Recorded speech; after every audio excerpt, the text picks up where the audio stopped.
Chasing Giants with Don Higgins and Terry Peer. Brought to you by Osseo Camo, nature's most lethal camouflage. Follow along as Don and Terry discuss the techniques, strategies, and dedication needed to harvest one of God's most amazing creations, world-class whitetails. Well, welcome everyone to the Chasing Giants podcast, episode 217 with Don Higgins. I'm Terry Peer. We're brought to you by our friends at Osseo Gear. Don, it's already April 21st. The spring is cranking on, and it is not going to be long, and you and I are going to be in the field planting food plots. Yep, you're right, Terry. I wrapped up my consulting Friday. I had 2 properties left in Wisconsin that I looked at and got home Friday evening. And I've got a long list of projects here, not only on my farm, my home farm, but the new 98, and also permission property where we had the second property we did the master class. In fact, I was there today doing some projects, but those are 3 properties I pretty much have to myself, so I want to get those all wrapped up and in as good a shape as possible. So I have no idea on 2 of those if there's going to be a shooter buck or not. In fact, the one I suspect there won't be. The odds are not very good. In my home farm, the odds are a little better, but still not 100% on any of them. But you always want to be ready when the buck shows up and not be trying to play catch up. Yeah, absolutely. And the one farm that we visit on the master class was actually the one that the tornado went across. And right. I think there was even still some debris and some screening trees that you planted years and years and years ago that were even damaged. So that farm's taken a toll over the last couple of years. It probably needs a little attention. Yeah, the tornado went right through one of the 2 food plots on the property, and the one it went through I just give up on because I had planted pine trees to screen that plot years ago. And I'm talking like 20 years ago, and those things were up 20 feet tall or so, and totally screening that plot from the road, and the tornado came through and just leveled them. So now that plot would be totally visible from the road, so that's the last thing I want to do is plant that when I'm down to 1 plot there. But there hasn't been a shooter buck on that farm for about 18 years now, actually. I shot my first 200 was on that property. I actually shot him on the property right next door, but I seen him on this property 3 different times. And the very next year, my buddy that owns that farm shot a 196 on it.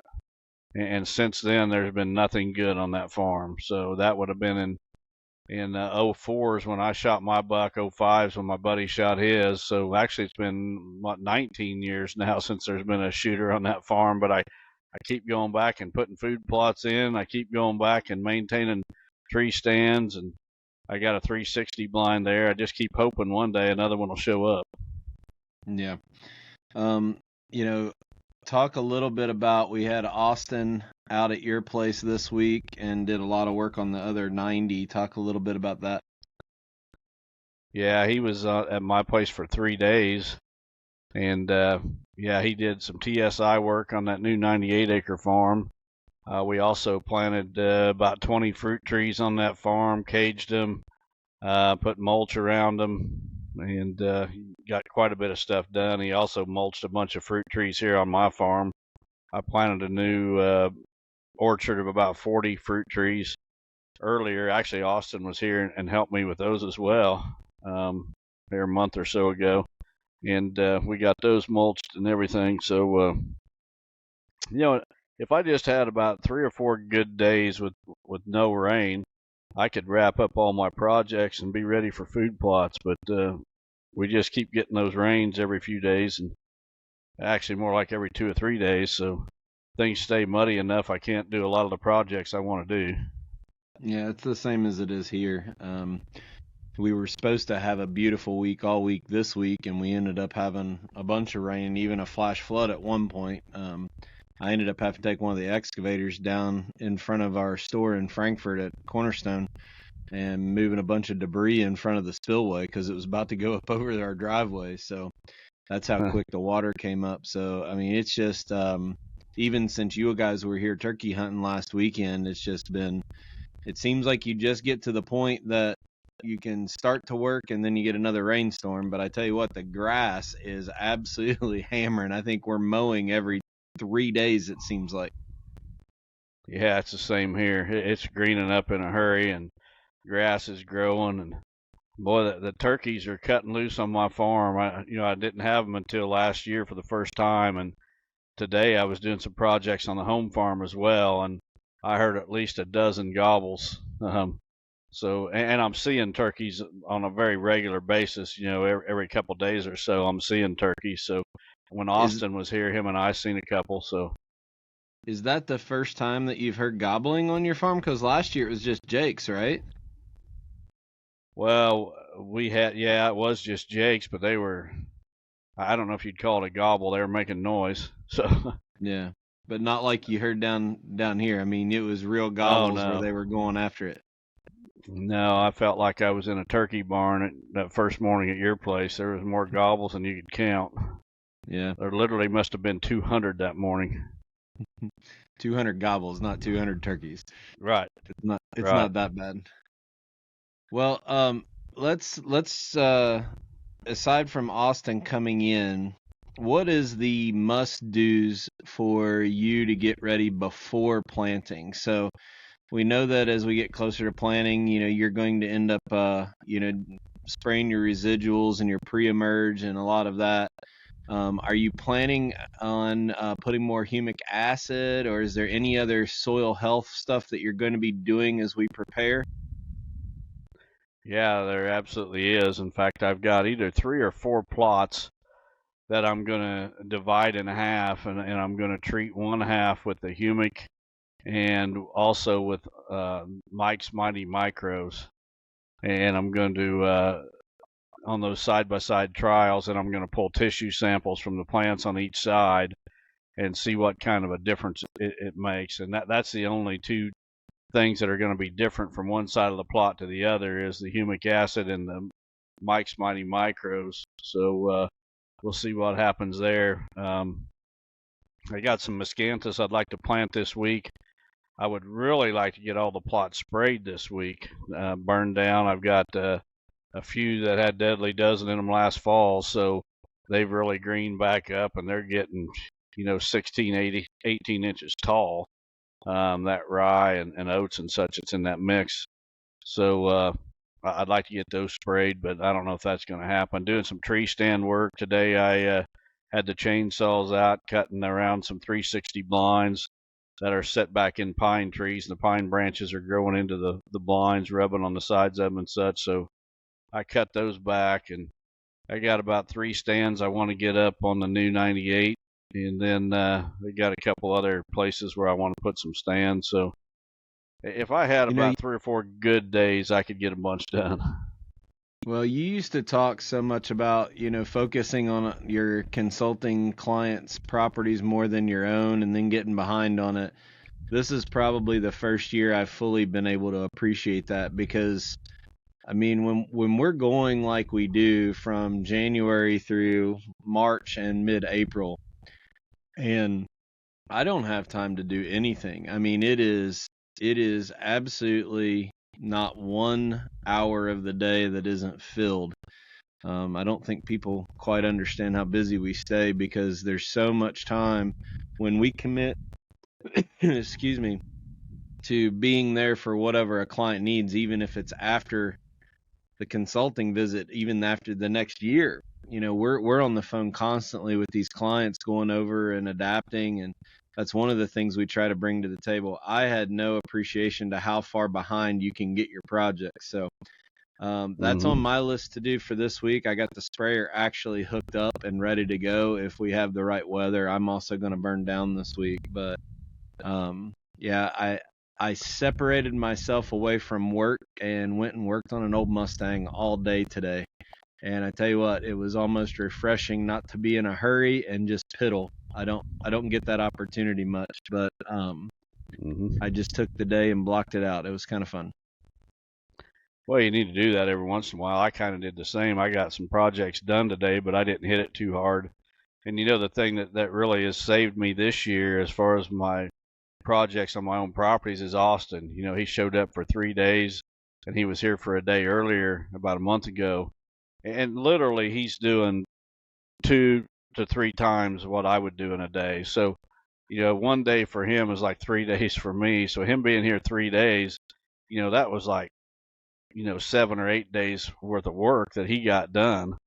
And just a lot of factors, come into play there. One's my age, being 60, I don't hit it as hard as he does, or for as long as he does. And then, every day I've got to sit in front of a computer and answer 100 emails and conference calls and things like that. So it just doesn't leave near as much time. But Austin's been a real lifesaver, and man, that guy gets with it whenever you give him a project. Just get out of his way. Yeah, we've talked about Austin a lot lately, but I was talking to Jay Gingrich this week. One of our consulting clients from Indiana was going up and picking up one of the starter packs that Jay offers. It's like a variety of different fruit trees that are bare root seedlings. So he was going to pick it up today, or maybe it was yesterday, I can't remember. But, I've watched Jay's crew go in and plant 100 fruit trees in just a matter of a couple hours and have them caged. They have the equipment. They have, what these guys have the ability to do in a short amount of time. We used to call it throughput in manufacturing. They have it down to where everybody has their job. They have their sequence. They stay out of each other's way, but just bang it out. And, whether you're talking about Jay Gingrich's crew going in, they do TSI work and everything, or Austin going in, it's amazing to see how much work they can knock out, and it's worth the money for me just because of the time. I'm not able to do half of what they do. Yeah, my time's better spent consulting. While they're here working or Austin's here working, I can go out and consult on a couple properties to pay his wages and still get more done with not even being home than if I was at home. So it's a matter of using your time wisely and knowing your strengths and your weaknesses, and letting somebody else help you out. The thing that I keep talking about with Austin, though, as much as he's worked with you and as much as he's traveled around with me, and Jay's group is the same way. We're trying to get Stephen Polk with his fence business going.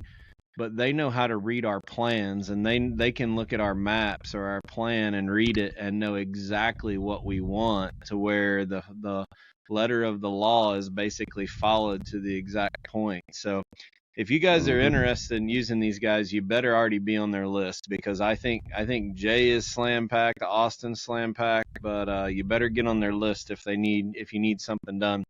We're going to take a quick break, listen to the spot from Osseo, and when we come back, we're going to talk just a little bit before answering our listener-submitted questions. We have a new record this week. I think we now have the longest submitted question anybody's ever put on the podcast. I had to fight to even get it on 2 slides, so we'll check that out in a little bit. Stay tuned. Osseo Gear has perfected one of the most innovative camo patterns on the market. The unique camo pattern designed to mimic the feather patterns of one of North America's greatest predators, the great horned owl. Combined with intuitive features, superior comfort, and ultra high quality fabrics, give bow hunters the ultimate advantage. Osseo has outfitted over 10,000 bow hunters across the country with over 1,000 5-star reviews. Visit asiogear.com to check it out for yourself. Use code CHASINGGIANTS for 15% off. All right, Don. I want you to give a quick update about Andrea. It's daily. We get questions about this. I know this is a hunting podcast, but it's a whole lot easier for us just to give an update every couple weeks about where she's at, and cut down a little bit on having to answer so many questions. So I want you to take a couple minutes and give an update about Andrea and Corey. Well, Andrea had a doctor's appointment. I think it was Thursday, and she thought it was just a checkup from her surgery that she had 2 or 3 weeks before, but they actually ended up fitting her with some kind of a vest or whatever that is molded to her body, so when she takes radiation, they can direct that radiation exactly where it needs to be. Wow. And she was healed up enough, I guess, that they're going to start radiation this coming Thursday, and she's got to have 6.5 weeks of radiation 5 days a week. And just ask that everybody pray that go smoothly, and she not get too sick or down from it. And it's easy on her, and it totally heals. The biopsy came back and showed, if I understand this right, I hope I'm saying this right, but I think there was two different kinds of cancer cells. One is way more aggressive than the other.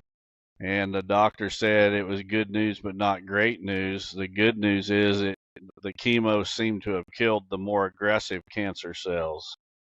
But there's still some live cancer cells of the one that's not quite as aggressive. So hopefully the radiation takes care of that. And,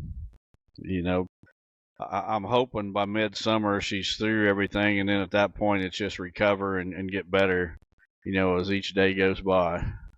Yep, we'll definitely keep her in her prayers.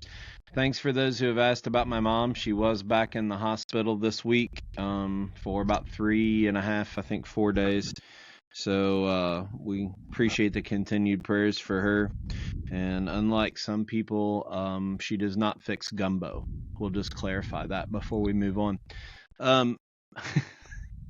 Sorry, I couldn't help it.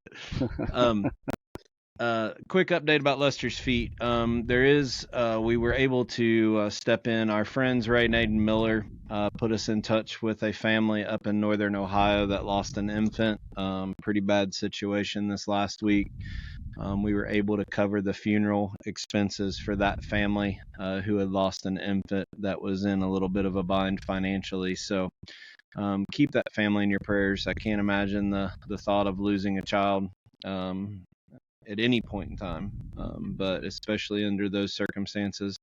And I think now we actually have 3 different families that I'm not sure we've completely gone through and funded, but we actually have 3 different families that we're working on under the Andrea Hamilton Fund. So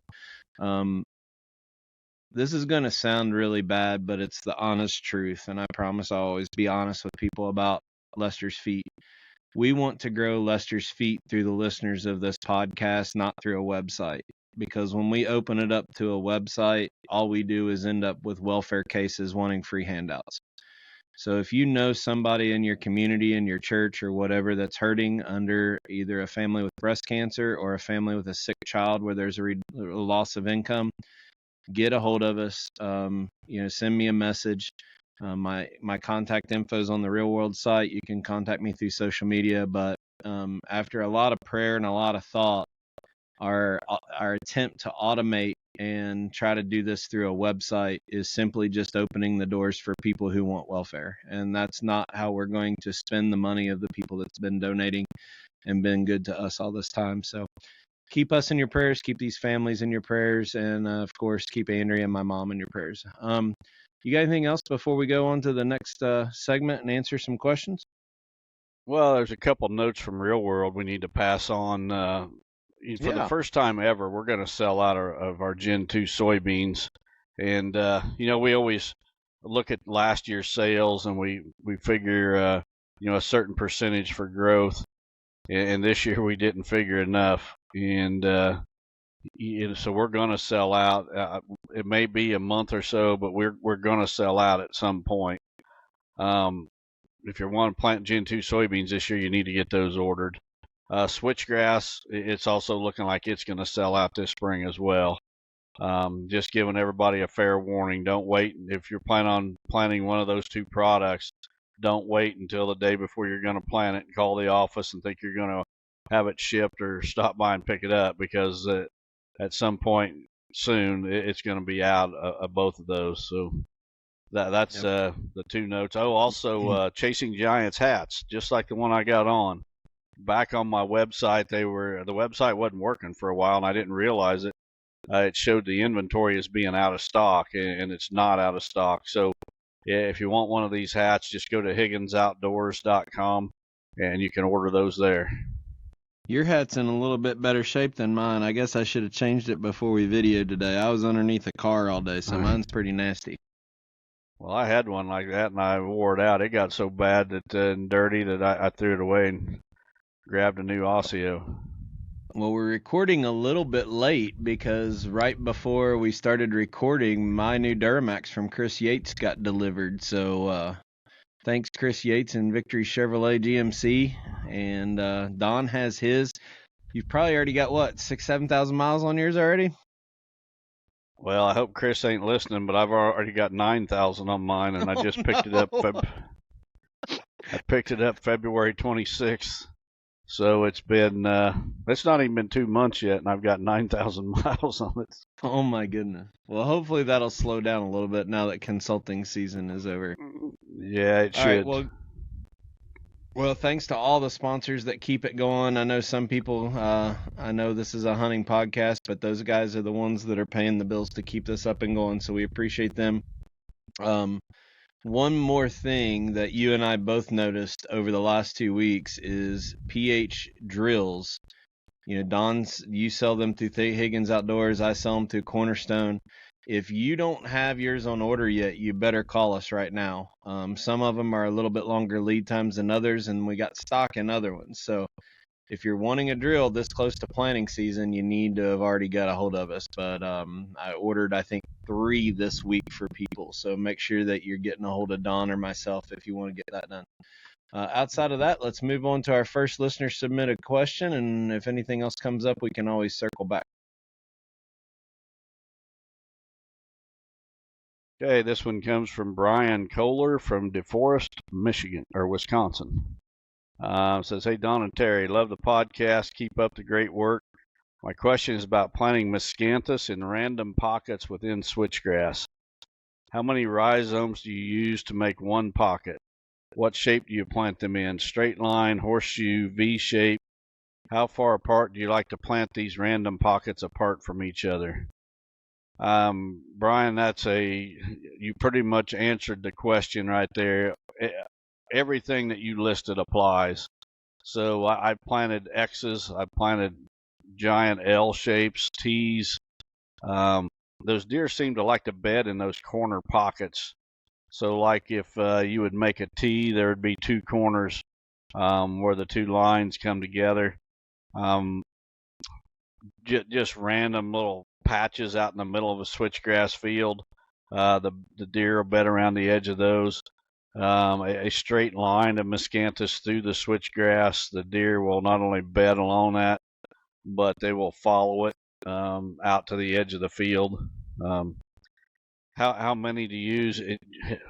There's no right or wrong answer. I mean, you could use 10 or you could use 1,000.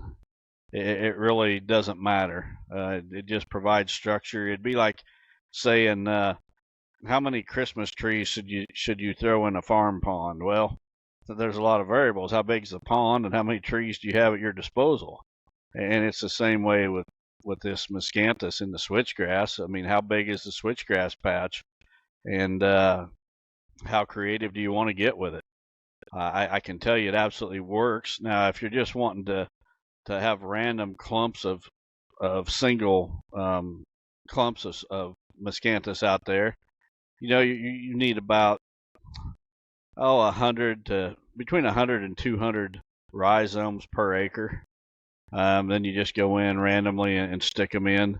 That's becoming one of my favorite things to do, along with the other more concentrated plantings of shapes and giant X or T or whatever. But there really is no right or wrong answer.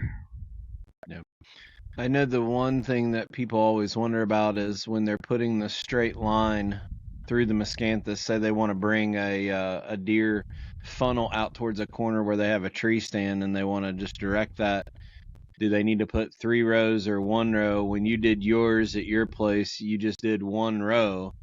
But if you do it still 18 inches apart, that's just longer amount of time for that Miscanthus to grow. So you can actually lay a straight solid line of rhizomes that are actually touching each other and have it fill in quicker. It's just more expensive. So it's a cost analysis, whether you want it a whole lot faster to be a wall inside of there to where it's solid structure, or you want to give it time and years to where it doesn't grow very fast. So those roots have to come together. So when you're making the decision of how many to drop, it's really how fast do you want the solid results.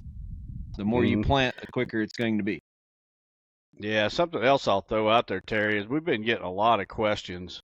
I know I personally have, and I'm sure the office has, and you have too, is these people are buying, they'll figure out how long the row is, and then they'll figure out a rhizome every 18 inches and X number of rows and whatever, and that's exactly what they buy. And then they find out that we pack more in the bags than what they expected. And so we're getting these questions about, I've got leftover rhizomes, will they keep for a year? How long will they keep? And things like that. Guys, when you order these rhizomes, you can figure on about a 20% overrun. So if you buy a 5,000 bulk bag, you're probably going to get 6,000. And what I would suggest doing with those is that you just plant them a little closer. When you're doing your project, instead of putting those things 18 inches apart, put them 12 inches apart and use them up that way. But we give you extra just to make sure that we're not going to hand count them, put it that way. So we just throw enough in that we make sure if you buy a 100 bag, we make sure there's at least 100 in there. If you buy a 5,000 bag, we make sure there's at least 5,000. And what we typically get is about a 20% overrun. So when you do your planting, don't be afraid to put them in just a little closer than 18 inches. Yep. Yeah, and we talk so much about Miscanthus throughout the year, but a lot of people have received their Miscanthus, and because of the rain, they haven't been able to get their soil prepped. And find a refrigerator, find a walk-in cooler, keep them in there, and make sure that seed bed or that ground is prepared and weeds are under control. These things are too expensive, and there's too much labor to plant them in standard green grass, and then call us later wondering why they didn't survive. Yeah, that's the other thing we've been getting a lot of questions about is because of the weather. Storage, how long will they keep? Guys, if you put these things in refrigerated storage, they'll keep for 2 or 3 months. I mean, you could literally put them in refrigerated storage and pull them out in 1st of July and plant them. But you got to keep them refrigerated. And what that does is it keeps them dormant. And as soon as you take them out and expose them to the heat, within a few days, they're going to break dormancy and start growing. So if the weather holds you up, do everything you possibly can to get those in refrigerated storage. And that doesn't mean freezing. That means 35 degrees. You definitely don't want to freeze them, but keep them refrigerated. Doesn't mean in your basement either. Your basement isn't going to cut it. It's got to be a refrigerator or walk-in cooler. Yep. I may or may not have about 4 boxes in our church's walk-in cooler right now.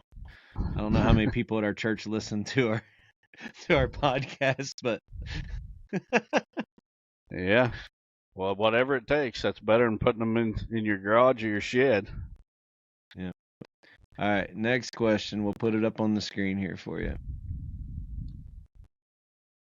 This one comes from Andy Yoder from Millersburg, Ohio. Says, hey guys, love the work you're doing in the hunting industry. Way to set an example. My question is about fish emulsion fertilizer. The Indians used to bury fish under each corn stalk when they planted each spring. So I've done some research on it for soil health versus spending hundreds of dollars on fertilizer. I found it has a good deal of nitrogen, phosphorus, and potassium if concentrated correctly. I have access to hundreds of pounds of carp each spring via weekend bow fishing. What are your thoughts on turning this into a fertilizer for soybeans and corn and overall soil health? Thanks. Well, Andy, the reason I picked your question is because it's pretty unique, but it also brought back memories.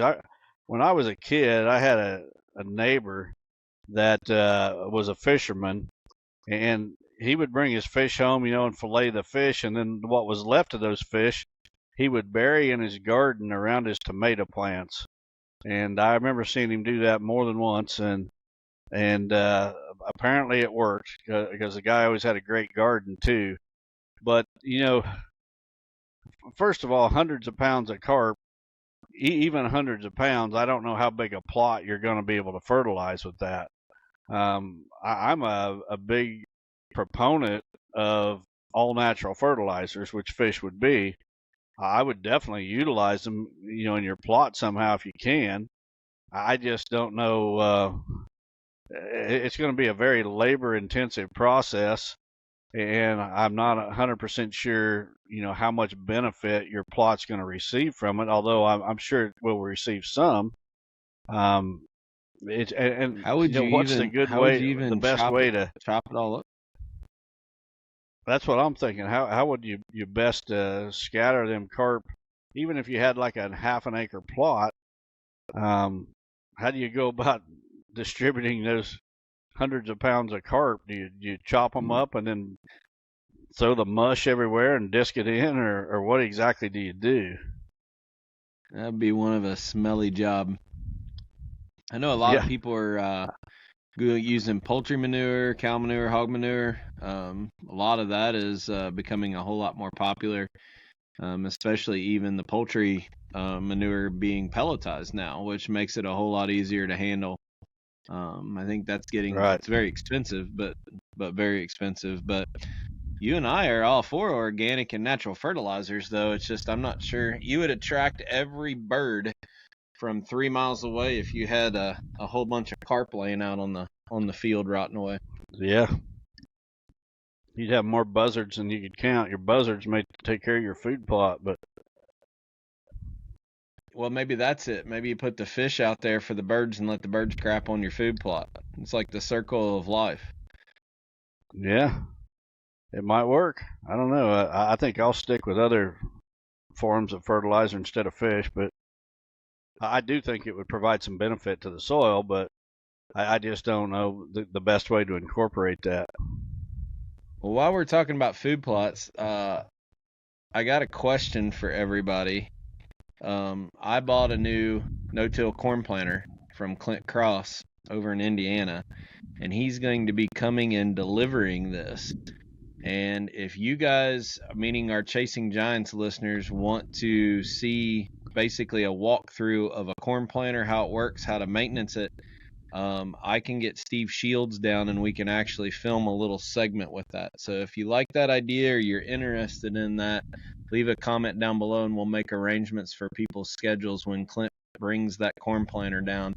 He's a young man, but very, very knowledgeable about it. If it's information that you guys are interested in and whether to bite the bullet and go to a corn planter, leave me a message and we'll make sure it happens as an education piece for you. So I think he actually worked on your planter when he was up there in Shipshewana, wasn't he? Or not Shipshewana, but Arthur, didn't he?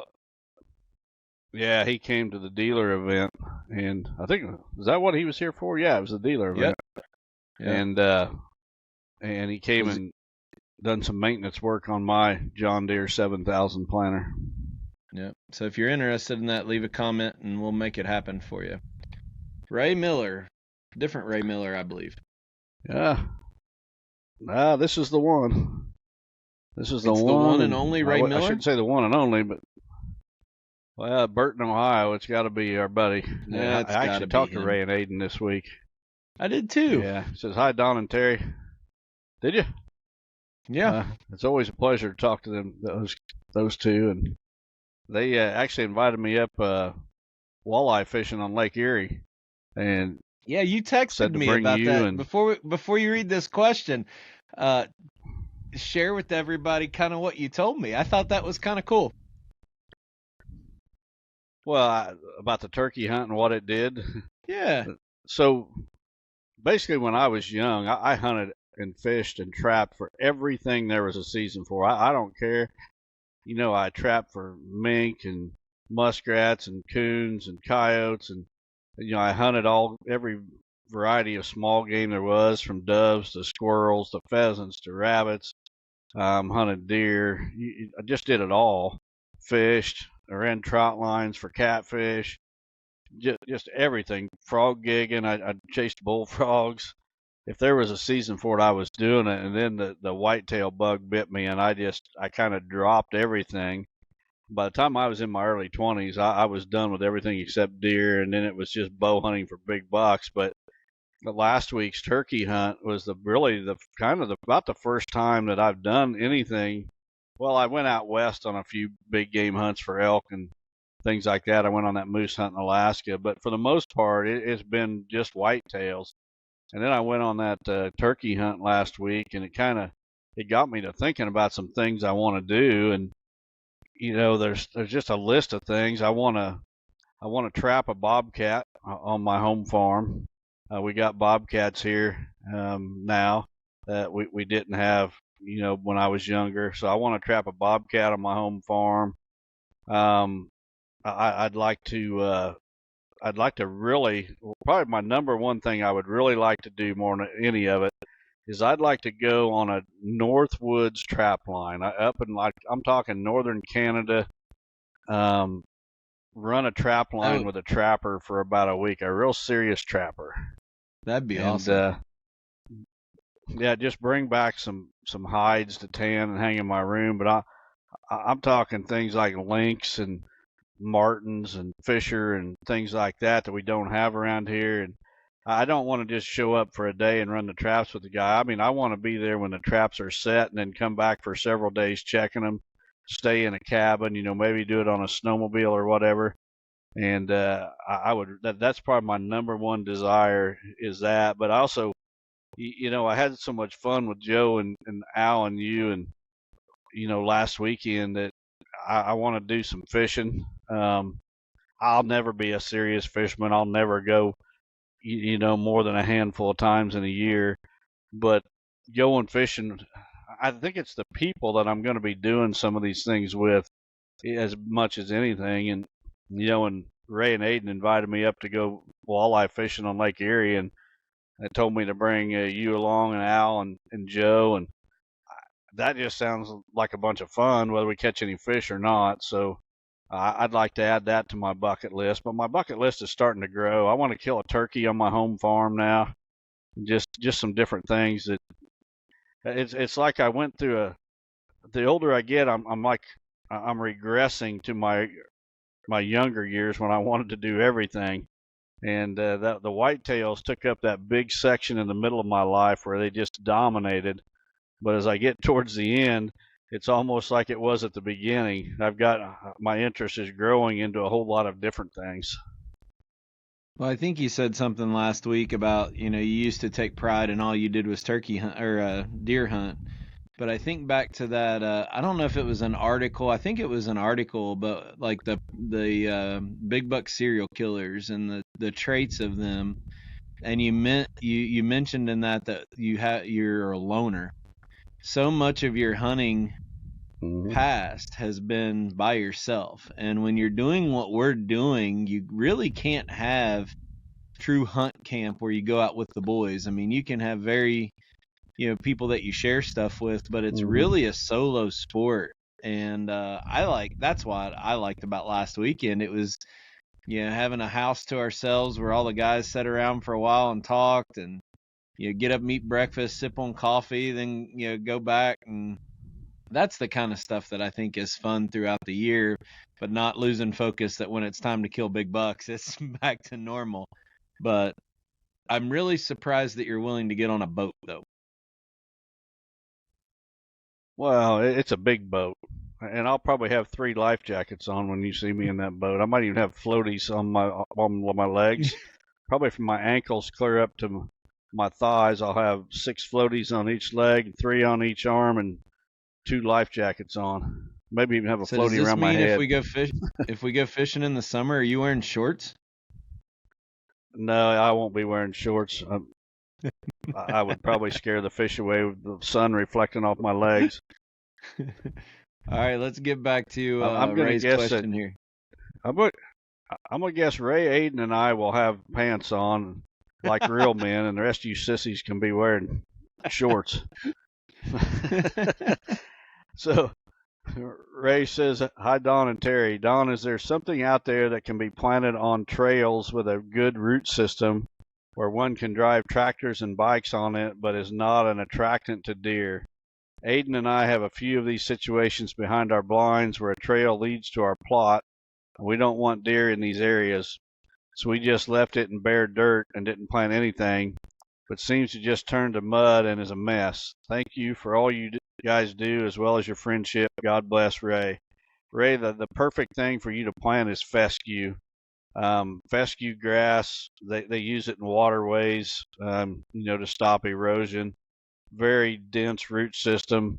I planted on my farm on access trails and things like that. Just planted a bunch last fall on some new access trails around the perimeter of the property and such. Fescue is the ticket. Deer don't like it. It's not even, cattle will eat it, no doubt, and graze on it, but it's not a preferred species even for cattle. But really dense root system, and it'll do exactly what you're asking for. And you can just mow it like grass at that point, bush hog it or whatever.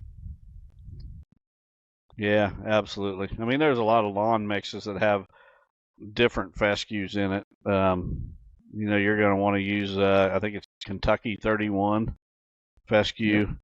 Yep. I think that's the one that they use in the waterways and such. So it's fairly cheap. The seed's pretty cheap, and you can get it at about any farm store. Yep.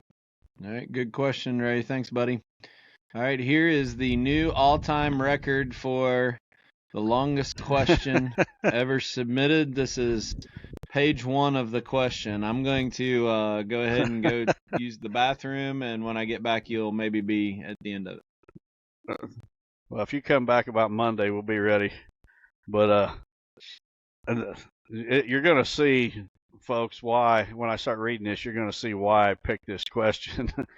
But I do not recommend anyone sending questions in this long, because I usually just pass and skip on all these long ones. But this one was such, you're going to see why I picked it. Nathan Pavick, I hope I said your name right, Nathan, from Tyler, Minnesota. Says, Dear Don and Terry, I started listening to your episode 66 and have been hooked ever since and cannot get enough of your content. Before I came across your content, I had been following the Doe Factory guy for 3 years. His content changed how I hunted the land and set up accesses to stands and food plot placements. The first year I seen results right away. I went from previous years barely seeing a doe and maybe a random buck in the rut and deer activity on my cameras mostly being at night, to seeing does every hunt with occasionally a small buck. I got sucked into the Doe Factory idea and planted mostly greens and very little grain at the time, as well as working on the property every weekend during the spring and summer and staying out just during the hunting season. With the cover we have is mainly CRP, very small pockets of shrubs and low-lying areas, and 2 1-acre conifer plots on the 100 acres. Once the first snow came in early December, all the deer would leave. I then came across you in early 2021. I planted a lot more corn and beans with smaller amounts of greens, and only work on the property for food plot maintenance and in early spring doing the projects that need to be done, then staying off. I saw results right away. I had been averaging 14 to 16 different bucks throughout the whole season, to the first year listening to you having 28. In 2022, I had 32 different bucks and was able to harvest the biggest one, which scored 132, my personal best, and this year was the first year we have ever had deer stay and winter on our property. Also, for the last 2 years, every hunt I have been on, I have seen or passed on a buck. Thank you for all the information you guys give out for free, as well as the information on Whitetail Master Academy. It has taken many years off the learning curve, and I cannot thank you guys enough. I do enjoy when you tell us when you are on other podcasts, and hope you continue that. Page 1. Nathan, one thing I'll throw out is I just did a podcast with Joe Miles, and I noticed it's up here. It's just been posted in the last couple days. So if you go to Joe Miles or Osceo's Mission Whitetail podcast, Mission Whitetail, you should find one with me on it. I'm going to take a drink before I go on to page 2. Well, congratulations on your buck, buddy. That's awesome news, and thanks for the feedback to us. I think at the end of the day, with all the crap that goes on, like it did this week, when we hear comments like that, that's why we're here. So we appreciate that more than you know. Thank you. And Nathan, we don't have all the answers, but when we share something, it's something that's proven itself. We've made the mistakes, and we're trying to save the listeners and our consulting clients from making those same mistakes, shave years off the learning curve. That's what we're all about. So on to your question. Question 1 says, I planted 1 2.5 acre bag of NutriCrave corn this year for the first time on one side of the property, and I was impressed with how well it yielded. On the other side of the property, I had another plot, same size, of regular Pioneer corn. All through all the corn has been eaten, although I think there's a misspelling here. Although all the corn has been eaten in both plots now, and I think the NutriCrave corn yielded a little more. It was the last one I could find ears with corn on it yet. I had picked 10 ears on both plots in November to compare. When I hand-shelled both varieties of corn, the NutriCrave was noticeably harder to hand-shell. Have you heard or noticed this, and do you think that would cause the deer not to eat it as fast? I still enjoyed this product and look forward to planting more in the future. Terry, I'm going to answer that one before I go on to number 2, or I'm going to forget what I want to say. Okay. So, Nathan, on that NutriCrave corn, I can tell you exactly what happened. You're in Minnesota. The corn that you bought last year would have been 108, 109-day corn, and that corn is too long a growing season for your region. And we didn't realize this at first, at least I didn't. That corn, NutriCrave corn, does not really build up those nutrients in the grain until it totally dries down on the stalk. And if it's got to dry down natural. So if that corn is not totally dried down and then frost comes and kills it, the corn is not near as palatable, and it doesn't analyze near as well. This is not the first case I've heard of this. In fact, we've had people send in ears because people send us pictures of ears, and I'm like, that is not NutriCrave. I can tell by the color it's not NutriCrave. Well, it was NutriCrave. The thing of it was, it did not fully mature on the stalk, and it didn't get those nutrients in it. And that's one of the reasons, it is the reason that we went to our corn breeder and we had them develop a shorter season corn. So if you plant NutriCrave again, you definitely want to use that 100-day corn up where you're at. It needs to fully mature on the stalk before a frost comes and kills the plant. So, Don, where is the line? I can tell you for sure. Where is the line for the 100-day versus the standard? Is it going to be similar to the soybean northern blend? It is going to be similar to the soybean, but it can change from year to year. As the first frost date changes and how early you get it planted in the spring can change. If you're going to err, you definitely want to err on the side of caution and plant the shorter season corn instead of the longer season if you're close to the line. Ask a local farmer what corn they're planting in their area or in your area, and then go with a variety. Well, NutriCrave is either going to be 100 or 112. So, if they're telling you we're planting, 105-day corn, which is right between the two maturities for NutriCrave, err on the side of caution and go with the 100-day. Don't go with the 112. And you're way better off to have that shorter season corn. Corn doesn't work like soybeans. It's basically the number of days it needs to mature from a germination date, versus a soybean pivots off of summer solstice, right? Right, and the corn also, the sun, the heating degree days plays a big part in that as well. But the soybeans, is on daylight hours. So yeah, they're totally different. Corn will always be, the maturity will always be listed in days, and the soybeans by a group number. Yeah. So there is a difference there. That's all right. We got his question answered, but I knew exactly where I needed to go with that answer. I knew what his problem was, why they preferred that Pioneer corn over the NutriCrave. I'm glad to hear the NutriCrave yielded really well for you, but I have no doubt why they went to the Pioneer first, and that is because the NutriCrave didn't fully mature. It was too long of a seasoned corn for your region. Well, I know you checked out some of the Question corn on two my says, you checked out some of the corn on my property last year because I saw you looking at it when you went to go take your nap after shooting that bird last week. yeah, yeah, your corn looked fantastic. I can't believe how much is left there, but you had a lot planted, so I planted a whole lot. yeah, you did. You planted probably twice what you needed, but that's better than having not enough. Question two. Nathan says, I'm excited to try Maximizer Deer Mineral in a new NutriCrave Deer block this year. I've been using different mineral salt licks for the past several years, and the deer have created a big hole like a foot deep in the middle by 6 feet across. Whenever we get a half inch of rain or more, the hole fills with water and dissolves my mineral block.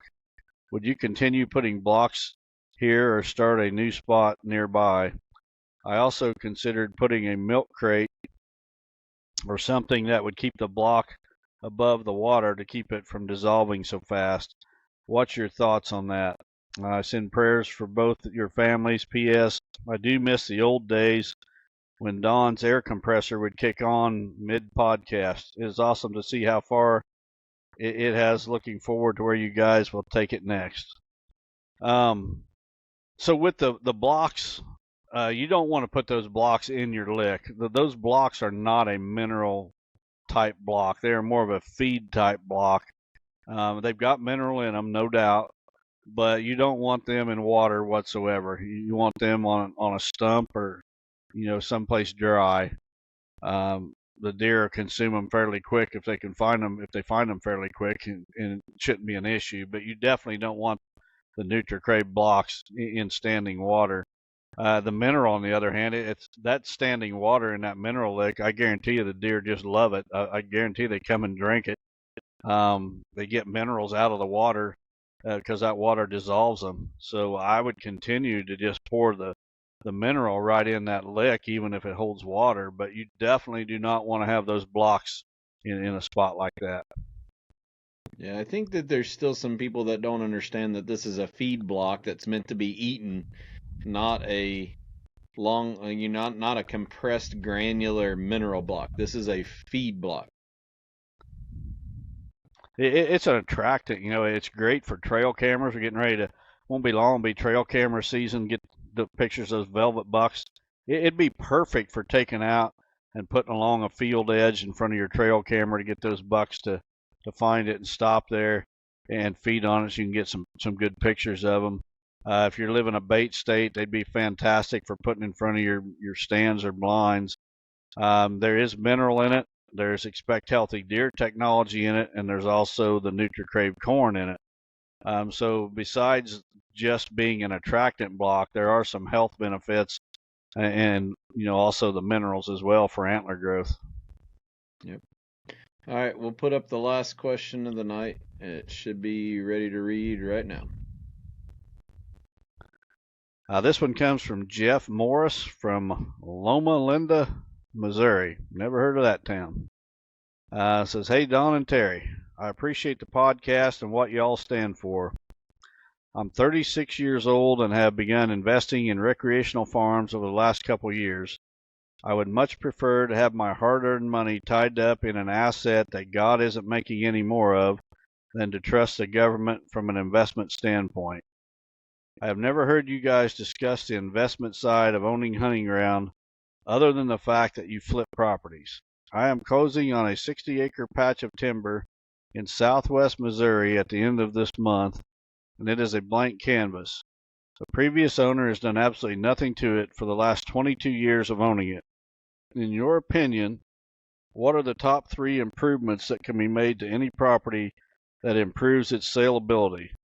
I'm looking at a 3 to 5 year hold on this property, so have some time. Thanks again for considering my question. Well, Jeff, that's a great question. There's a lot of folks now buying and developing and flipping properties. I actually, one of the on my consulting business, one of the things that I do a lot is develop plans for about 3 or 4 different groups that are flipping properties. And the reason they have me do the plan is they're telling me that my plan implemented on the property brings them an additional $500 to $1,000 an acre when it comes time to sell. I have no idea if that's true or not. I'm just repeating what I was told. But I do know that every time they buy a property, they call me to put a plan together, even though we've done enough now that they pretty much know what I'm going to do before I do it.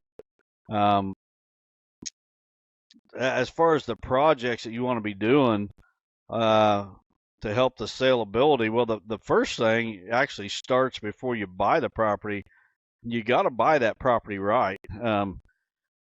If you can't buy it right, then nothing you can do is going to help you make your money back. So the first thing you got to do is you got to find a property that's, probably a little bit undervalued when you buy it, or a little bit, priced slightly below market. Then when you hold it for 3 to 5 years, as you suggested, and you get that annual appreciation of about 7% for that many years, you can ask market price 3 to 5 years later, and you're going to get a really good return on your investment. So it really starts right there with the purchase. You can't overpay, or you're gonna just find yourself spinning your wheels and not making any money, or very little.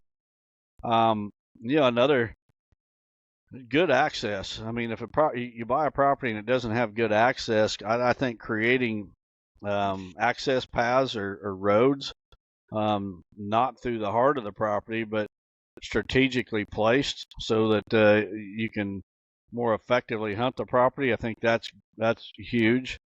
I think a good food plot program is big. Creating good bedding cover, I mean, that's got to be part of the equation as well. When someone comes and buys a property that has already been developed, they're not looking to come in and do a bunch of work.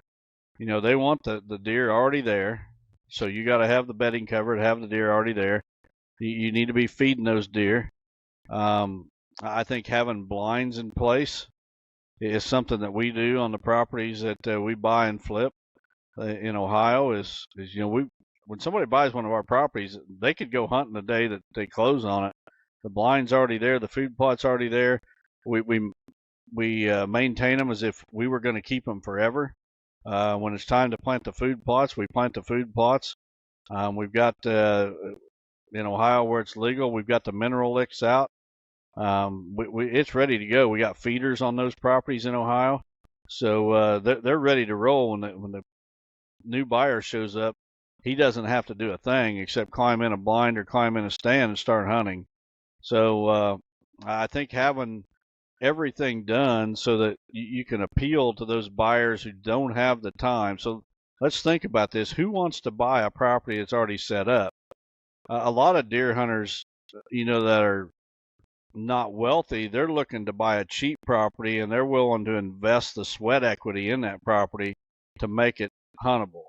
The people that you're going to be appealing to that wants to buy a property that's ready to hunt, those people pretty much, they have a career or a business or something where they've got the funds to buy such a property. So they don't want to take time to implement half of a plan. The plan needs to be fully implemented so they can get right to hunting and not have to be taking time away from their business or whatever it is they do to work on that property. So that's the thing. If you're going to develop a property, develop it all the way. Don't develop it halfway and expect somebody else to come in. And I see it a lot. I think, the guys will do the easy stuff. They'll buy a flip property and they'll do the easy stuff. A big thing they like to do is they like to come in and they like to harvest the timber because that gets them some income back. They can get several tens of thousands of dollars, or even more, really, depending on the size of the property. They can get a big return right out of the gate by just going in and harvesting a bunch of timber. And when they do that, they're creating some better bedding cover. Well, a lot of times what that property really needs is after that timber harvest, it needs an aggressive TSI cut done. So the trees that are left after the timber harvest, there's going to be a lot of trees of poor species that are never going to have value for either wildlife or timber. Get in there and cut those. Don't just do the timber harvest and say, yeah, we harvested that, now it's growing up thick, it's good bedding cover. Take it the next step. Do the TSI work and get it all completed. If you need more bedding cover, you can plant your switchgrass. Get that switchgrass established. Don't have a buyer show up and you just planted the switchgrass, 6 weeks ago and it's barely popping out of the ground. Plant it right out of the gate so that 3 years later, when you're ready to sell that property, that switchgrass is 7-8 feet tall. Food plots, you need to have a plan. When the buyer shows up, you need to tell him, here's why this food plot is here. This is why this is growing in that food plot. Here's why we have this blind exactly where it's sitting. I've hunted out of the blind and I know it's the right spot. And you just go on and on. Explain, to get to this blind, we've created this access road over here. Following that access road allows you to get into this property without spooking any bedded deer. You just need to go on. You need to become a salesman. You need to set that property up for success. And then when that buyer shows up, he's got nothing to do except hunt. And you can explain to him why you've done everything you've done. Sounds like one of your plans.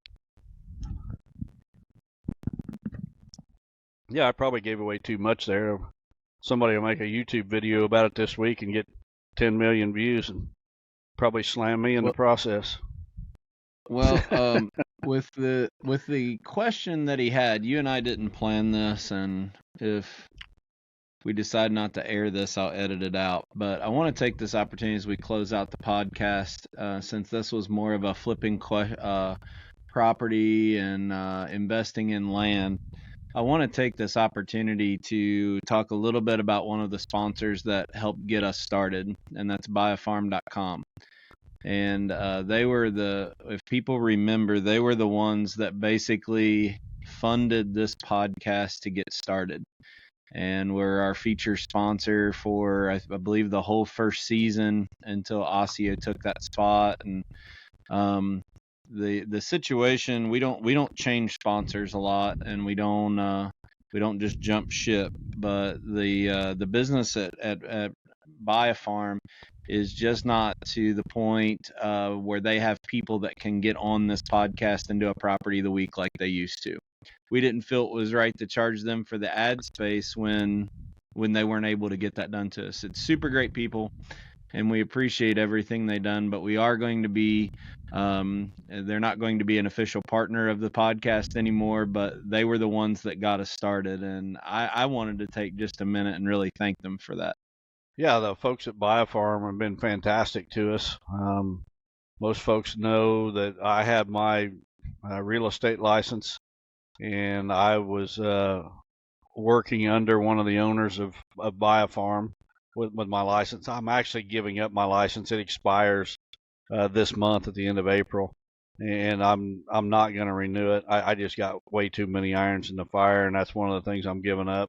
I haven't really pursued that much anyway, but I know all the owners of Buy a Farm, all great people. I'd be happy to help them out, in the future and such. But really appreciate the help they gave us getting this podcast rolling. Yeah, and we'll be announcing a friend is coming on board. And when I say a friend, we have a dear friend of ours that was a consulting client of yours, and topics like this question, we think he's going to be able, from a real estate perspective, be able to really tie up a lot of loose ends and give some advice. So I'm not going to spill the beans just yet, but we're going to be making that announcement here very soon. But let's just, as far as today goes, let's just leave it as giving a lot of thanks and appreciation to the folks at Buy a Farm. So if you're looking for that, please reach out and contact the people at BioFarm. Like I said, it became to the point that we just didn't have properties that we were able to feature on the podcast, and the right thing to do wasn't to charge them for something they weren't getting. So I know a lot of you all liked it, liked seeing those properties every week, but I think it's just a matter of let's just take a minute and thank them for helping get us started. I really appreciate their friendship that I've developed with all of them over the years. Yeah, I've been friends with Todd Hewing, who's one of the founders of BioFarm, and one of the owners for a lot of years. He actually was very instrumental in getting me out of the factory years ago and helping me start my tree business. So he really had a life-changing impact on me. So appreciate those guys a lot. You want to go up where it's really, really cold and run a trap line. I'll settle for going with Todd on a trap line for a couple weeks. So, well, I'd say yours is very, very doable. I don't know about mine. I don't even know a trapper up north, but I don't even know a person that far up north. But I'm guessing that after this podcast releases, you'll probably get a message, is what my guess is. But that's just a hunch. That'd be neat. All right. Well, thanks, everybody. We'll see you next week as we prepare to get closer for food plot season. Again, if you want to see more information about setting up corn planters or doing that or any other content, leave a message down below. We'll try to work it in and get that content filmed as we're doing food plot. Head out to the Real World Wildlife Products website. Beans and switchgrass are going to run out, and there's also brand new product videos that are going to help you make decisions on what to plant for your products this year. But appreciate everybody. Thank you. God bless everybody. I hope you have a great week.